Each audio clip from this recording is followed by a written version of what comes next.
तर गाईज मगाशी जे मी दूध फाडलं होतं ना त्याचं हे पनीर बनवलं आहे आणि अर्धा लिटर इतकं दूध होतं त्याचं हे पनीर मी काढलेलं आहे। गाईज तुम्हालाही जर वाटत असेल की कधी पण आपल्या घरी पनीर अवेलेबल असावं तर विनेगरची एक छोटी बॉटल आणून ठेवा आणि पाहिजे तेव्हा तुम्ही पनीर बनवू शकता।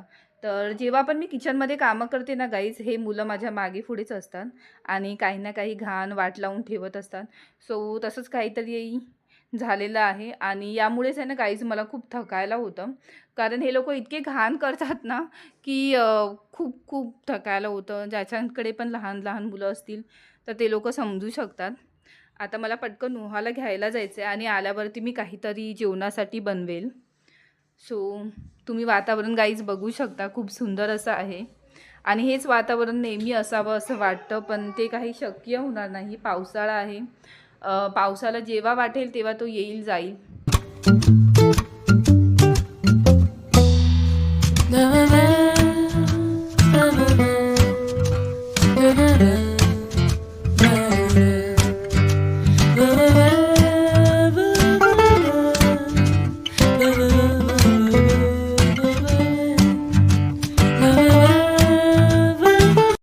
दिवसभर कामं करता करता एखादी हाऊसवाईफ इतकी थकून जाते ना की स्वतःला वेळ देऊ शकत नाही आणि याचा परिणाम ना जेव्हा आपलं एज वाढत जातं तेव्हा दिसून येतं। सो मला असं वाटतं की स्वतःला 15 ते 20 मिनटं देणं फार जरुरी आहे आणि हे तुम्हीच ठरवू शकता। तुम्हाला कोणी काही असं फोर्स करू शकत नाही की बाबा हे तू करच हे तू करच, हे तुम्हीच ठरवू शकता।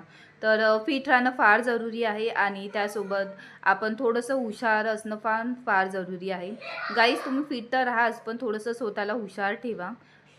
बेसिक गोष्टी असतात त्या शिका की बाहेर गेल्यावरती आपण किती छानपणे बोलू शकतो, उभं राहू शकतो चार चौघांमध्ये। या बेसिक गोष्टी असतात त्या तुम्ही शिका, स्वतःला मस्त असं प्रेझेंट करा। तुम्ही असं बिलकुलच समजू नका की तुम्ही काहीच करू शकत नाही, तुम्ही करू शकता। पण हे सगळं तुमच्यावरती डिपेंड आहे। तुम्ही जेव्हा ठरवाल ना तेव्हा सगळ्या गोष्टी शक्य होतील।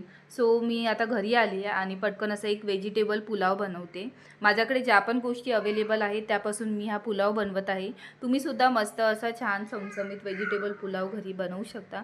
नक्की ही पूर्ण रेसिपी तुम्ही पहा आणि माझा ब्लॉग आवडल्यास माझ्या चॅनलला सबस्क्राईब करा, लाईक करा, शेअर करा, कमेंट्स करा।